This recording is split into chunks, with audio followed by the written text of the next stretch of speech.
ఆర్టీసీలో త్వరలో సమ్మె సైరన్ మోగనున్నది. కాంగ్రెస్ పార్టీ ఎన్నికల ముందు తన మేనిఫెస్టోలో ఇచ్చిన హామీలను అమలు చేయాలని, సంస్థను ప్రభుత్వంలో విలీనం చేయాలని తదితర 21 అంశాలపై 6 సంఘాలతో కూడిన జేఏసీ సమ్మె నోటీసు అందజేసింది. రాష్ట్రంలో అతిపెద్ద ప్రభుత్వ రంగ సంస్థ అయిన ఆర్టీసీలో త్వరలో సమ్మె జరగనుంది. ఈ మేరకు హైదరాబాద్లోని బస్ భవన్లో ఆర్టీసీ సీఎండీ సజ్జనార్కు 6 సంఘాల ఆధ్వర్యంలో జేఏసీ నాయకులు సమ్మె నోటీస్ ఇచ్చారు. వచ్చే నెల 9 వరకు అల్టిమేటం ఇచ్చారు. ఆ తరువాత మొదటి డ్యూటీ నుంచి సమ్మెలో పాల్గొంటామని హెచ్చరించారు. ఆర్టీసీ ఉద్యోగులు ప్రధానంగా కాంగ్రెస్ మేనిఫెస్టో హామీలను అమలు చేయాలని డిమాండ్ చేస్తోంది. ఆ పార్టీ అధికారంలోకి వచ్చిన 14 నెలల్లో ఈ హామీలను అమలు చేయాలని కోరుతూ మంత్రులను కలిసి విజ్ఞప్తులు ఇచ్చారు. సీఎంను కలిసేందుకు ప్రయత్నించినా అవకాశం ఇవ్వలేదని ఉద్యోగ సంఘాల నాయకులు వాపోతున్నారు. ఈ నేపథ్యంలోనే తాము సమ్మెకు దిగాల్సి వస్తోందని స్పష్టం చేస్తున్నారు. ప్రధానంగా ఆర్టీసీని ప్రభుత్వంలో విలీనం చేస్తామని చెప్పిన కాంగ్రెస్ ప్రభుత్వం 14 నెలలు గడుస్తున్నా దీనిపై ఉలుకు పలుకు లేకుండా పోయింది. వెంటనే విలీన కార్యక్రమాన్ని పూర్తి చేయాలని డిమాండ్ చేస్తున్నారు. అంతేకాకుండా 2021 నుంచి రావాల్సిన జీతభత్యాల సవరణ ఇంతవరకు జరగలేదని చెప్తున్నారు. మాస్టర్ స్కేల్ విధానం వర్తింపజేయాలని డిమాండ్ చేస్తున్నారు. ఒక పక్క డ్రైవర్లు, కండక్టర్లు పనిభారంతో గుండెపోట్లకు గురై మరణిస్తుంటే యాజమాన్యం చెకింగ్ల పేరుతో జరుగుతున్న వేధింపులు మానుకోవాలని డిమాండ్ చేస్తున్నారు. కొత్త ఎలక్ట్రికల్ బస్సుల పేరుతో అద్దె వాహనాలను తీసుకొస్తున్నారని, ఈ బస్సుల్లో పనిచేస్తున్న డ్రైవర్లకు ఆర్టీసీకి సంబంధం లేదని, ప్రభుత్వం ఇస్తున్న సబ్సిడీ మొత్తం ప్రైవేటు వ్యక్తులకే చెందుతోందని, ఎలక్ట్రిక్ బస్సులు ఆర్టీసీయే తీసుకుని నడపాలని కార్మికులు డిమాండ్ చేస్తున్నారు. దీనివల్ల ఆ బస్సులు సంస్థకే చెందుతాయనేది కార్మికుల భావన. ఎలక్ట్రిక్ బస్సులపై ప్రైవేటు గుత్తాధిపత్యం ఉండరాదని, తమకు ఉద్యోగ భద్రత కరువవుతోందని వాపోతున్నారు. సంస్థలో రిటైర్డ్ అయిన తరువాత ఉన్నవారితోనే పని చేయిస్తున్నారని, పనిభారం తట్టుకోలేక ఆర్టీసీ కార్మికులు అనారోగ్యంతో రెఫరల్ హాస్పిటల్స్ చుట్టూ తిరగాల్సి వస్తోందని, దీనికి తోడు యాజమాన్యం వేధింపులు రోజురోజుకు పెరుగుతున్నాయని కార్మికులు వాపోతున్నారు. గత సమ్మె అనుభవం తర్వాత కార్మికులు పూర్తిగా నైరాశ్యంలో ఉన్నారు. ఇప్పటి వరకు క్రియాశీల పోరాటాలు ఏవి ఏ సంఘం చేయలేదని చెప్పొచ్చు. ఇప్పుడున్న పరిస్థితుల్లో సమ్మె నోటీస్ అనేది కొన్ని సంఘాలు జేఏసీగా ఏర్పడి ఇవ్వడం జరిగింది. అయితే ఇందులో అన్ని సంఘాలు లేవు. ఈ లేకపోవడం వల్ల కార్మికులు సందిగ్ధంలో ఉన్నారు. రెండోది, మేనేజ్మెంట్ ఒకవైపు డిపో మేనేజర్ల ద్వారా, ఇతర ఆఫీసర్ల ద్వారా ఆర్టీసీ ఎటువంటి నష్టాలకు గురి కావడం లేదు, ప్రైవేటీకరణ జరగడం లేదు, ప్రైవేట్ పరం కావడం లేదు అనే వాయిస్ను కింద ఇవ్వడానికి ప్రయత్నం చేస్తూ ఉన్నారు. ఈ పరిస్థితుల్లో సమ్మె ప్రభావం అనేది ఉండకపోవచ్చు, కార్మికులు ఉత్సాహంగా ఉండకపోవచ్చు అనేది ఒకవైపు అనిపిస్తుంది. అయితే జరుగుతున్న పరిస్థితుల ప్రకారంగా ఆర్టీసీ మాత్రం ప్రైవేటు వైపు అడుగులేస్తున్నది మాత్రం యథార్థం. దీన్ని ఎవరం కాదనలేము. ప్రైవేట్ బస్సులో మన ఎలక్ట్రిక్ బస్సులు వచ్చిన తర్వాత ఖచ్చితంగా ఆర్టీసీలో రిక్రూట్మెంట్ అనేది ఉండదు. ఉన్న ఉద్యోగస్తులు కూడా మిగులుదేరడం ఖాయం. అలా మిగులుదేరిన వారిని ఇతరత్ర డిపోలకు, రీజియన్లకు అడ్జస్ట్మెంట్ చేయడం ఖాయం. ఇది కార్మికులకు, అదేవిధంగా ప్రజలు కూడా పొంచి ఉన్నటువంటి పెను ప్రమాదం. ఈ ప్రమాదాన్ని మరి సరైన రీతిగా ఎదుర్కోవాలంటే కార్మిక సంఘాలన్నీ కూడా ఏకతాటిపైకి వచ్చి, అదేవిధంగా ప్రజలకు సమస్యను వివరించి ప్రజల సహకారం తీసుకొని కార్యక్రమం చేస్తే బాగుంటుంది తప్ప ఇలా ఒంటరిగా కార్యక్రమాలు చేస్తే సక్సెస్ కావేమనేది నేను అభిప్రాయపడతా ఉన్నాను.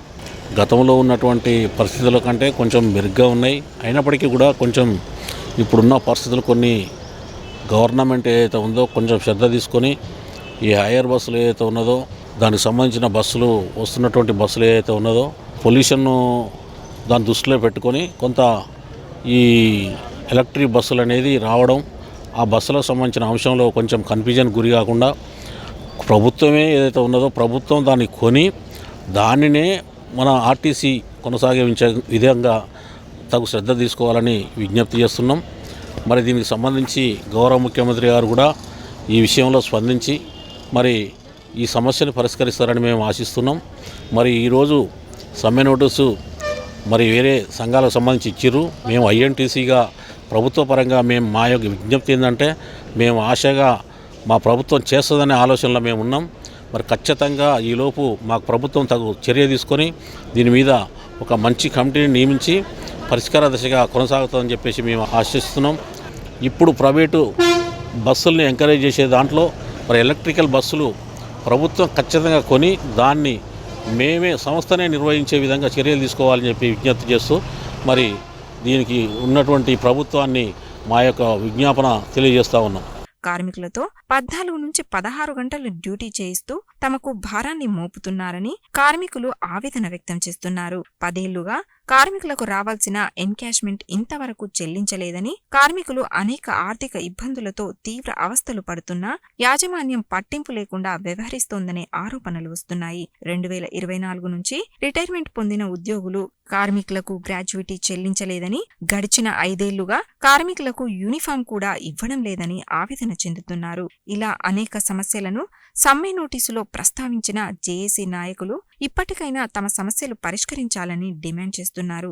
ఆర్టీసీ యాజమాన్యం ముందు తాము పెట్టిన డిమాండ్లను పరిష్కరించకుంటే సమ్మె అనివార్యమవుతుందని, సమ్మె చేయాలనేది తమ ఉద్దేశం కాదని, తమ పట్ల యాజమాన్యం ప్రభుత్వం అవలంబిస్తున్న విధానాలు మారాలని, ఎలాంటి అగ్రిమెంట్లు లేకుండా ఈ బస్సులను ఆర్టీసీ సమకూర్చుకుంటోందని, 1,50,00,000 రూపాయలు పెట్టి బస్సులు కొంటే కేంద్ర ప్రభుత్వం 35 లక్షలు సబ్సిడీ ఇస్తోందని, ఈ పని ఆర్టీసీ యాజమాన్యమే చేయవచ్చు కదా అనేది మా భావన అని ఆర్టీసీ కార్మిక సంఘాల నాయకులు అన్నారు. ప్రైవేట్ యాజమాన్యాలకు వీటిని అప్పగించి ఆర్టీసీ ఆస్తులను కట్టబెడుతున్నారని, వీటి వల్ల కార్మికుల భద్రతకు ఆర్టీసీకి ముప్పు వాటిల్లే ప్రమాదం ఉందని, ఆర్టీసీని ప్రభుత్వంలో విలీనం చేస్తామని ప్రధాన హామీ ఇచ్చిన కాంగ్రెస్ ఇప్పుడు ఎందుకు మరచిపోతోందని, ఇలాంటి పరిస్థితుల్లో సమ్మె ఒక్కటే మార్గమని భావిస్తున్నామని ఆర్టీసీ కార్మిక సంఘాల నేతలు చెబుతున్నారు.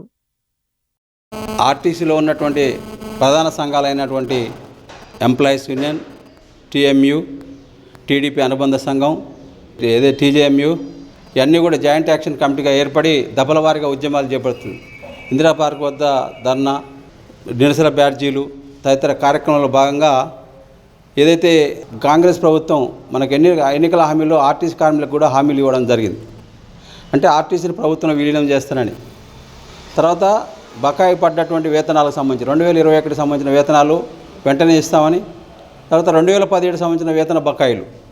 ఇప్పుడు ప్రమాదకరమైనటువంటి విషయం ఏంటంటే ఇవాళ దొంగచాటుగా ఈ ఎలక్ట్రిక్ బస్సుల పేరు మీద ఆర్టీసీ డిపోలు ప్రైవేట్ పరమైనటువంటి అంశం ఉంది. ఎందుకంటే ఇవి ప్రైవేట్ బస్సులు ఏదైతే ఎలక్ట్రిక్ బస్సులకు సబ్సిడీ ఏదైతే ఉందో అదే ఆర్టీసీకి ఇచ్చి ఆర్టీసీ నిర్వహణ చేస్తే బాగుండేది. ఒక ప్రైవేట్ పెట్టుబడిదారుల చేతిలో సబ్సిడీ పోవడం, ఈ ఆర్టీసీ స్థలాలు 30 సంవత్సరాలు లీజులు ఇవ్వడం, గ్యారేజీలు వాళ్ళ సొంతం కావడం, అంటే డిపోలే కాల్ చేసిన పరిస్థితి ఏర్పడింది. అంటే ఇక్కడ ఉన్న పనిచేసేటువంటి కార్మికులకు కూడా చాలా ప్రమాదం ఏర్పడుతుంది. ఎందుకంటే వాళ్ళు ఎక్కడ చేస్తారు, ఏం చేస్తారు, పని దొరకదా అనేది కూడా ఎందుకంటే ఇక్కడ నడిచేటువంటి ఎక్కువ బస్సులు కూడా ప్రైవేట్ వారి చేతిలో పోయినప్పుడు సిబ్బంది ఎక్కువయ్యేటువంటి అవకాశం ఉంది. దాదాపు కార్మిక వర్గం అంతా చాలా నిరుత్సాహంతో ఉన్నారు. కాబట్టి సమ్మె అనివార్యం. ఇవాళ ప్రభుత్వం మీద కావాలని మేము సమ్మె నోటీస్ ఇవ్వలేదు. దఫల వారీగా ఉద్యమాలు తరిగా ప్రభుత్వం పరిష్కరించాలనే ఉద్దేశంతో సమ్మె నోటీస్ ఇచ్చాం. ఇప్పటికైనా ప్రభుత్వాన్ని మించిపోయిందేం లేదు. కార్మిక సంఘాలను పిలిచి ఒక సామరస్య వాతావరణంలో మాకు రావాల్సినటువంటి 2021 వేతన సవరణ కానీ, 2017 సంబంధించినటువంటి వేతన బకాయిలు కానీ, ఏరియర్స్ కానీ, ఈ ప్రభుత్వంలో విలీనం అనేటువంటి అంశం కూడా వెంటనే పరిష్కరించాలని, లేని ఎడల సమ్మెకు పోవడం తప్పదు. అందుకనే ప్రభుత్వానికి మేము విజ్ఞప్తి చేస్తున్నాం. మరి కొత్తగా ఈరోజు మరి ఆర్టీసీలో మరి కాలుష్య నివారణ బస్సులు అని చెప్పేసి ఏదైతే ఎలక్ట్రిక్ బస్సులు ఇంట్రడ్యూస్ చేస్తూ ఉన్నారో, మరి ఆ బస్సుల ఉద్దేశం ఏంటంటే మరి కేంద్ర ప్రభుత్వం అయితే మరి సబ్సిడీ ఇచ్చేసి ఆ బస్సును తప్పకుండా తిప్పాలా తర్వాత అని చెప్పేసి చెప్తే దాన్ని కేంద్ర ప్రభుత్వం నెపం పెట్టి ఈరోజు మరి పడాపడా సంస్థ జేబీఎం కానీ ఎలక్ట్రిక్ సంస్థలకి మరి బస్సులు ఇచ్చేసి ఇప్పుడు ఆ బస్సులు మరి కంప్లీట్గా ఈరోజు సిటీలో కానీ మా జిల్లాలో కానీ మన జిల్లా సంబంధించిన 4 జిల్లా సంబంధించిన ఆల్రెడీ సూర్యాపేట, నల్గొండలో కూడా ఆ వర్క్ స్టార్ట్ అయిపోయింది. మరి తర్వాత మాకున్న బస్సు పరిస్థితి ఏంది, మా సిబ్బంది పరిస్థితి ఏంది అనే విషయంలో మాకు చాలా అనుమానాలు ఉన్నాయి. అగ్రిమెంట్ ఏంది, దీని ఏదో ఒకవైపు ఏంటంటే ఇది కంప్లీట్గా ప్రైవేట్ వైపు వెళ్తూ ఉందనే అపోహలు, అనుమానాలు మా కార్మిక వర్గానికి ఉన్నాయి. ముఖ్యంగా మా డ్రైవర్ సోదరులు కానీ, మా ఉన్న గ్యాస్ సిబ్బంది కానీ పూర్తిగా కూడా వాళ్ళ భవిష్యత్తు ప్రశ్నార్థకంగా ఉంది. కాబట్టి దాన్ని మేము ఏం చెప్తున్నాం అంటే ఎలక్ట్రిక్ బస్సులకు మేము వ్యతిరేకం కాదు, ఎలక్ట్రిక్ బస్సులు ఉన్నవి. కానీ ఈ ప్రభుత్వం మరి సంక్షేమ పథకాలు కొన్ని వేల కోట్లు వెచ్చిస్తూ ఉంది.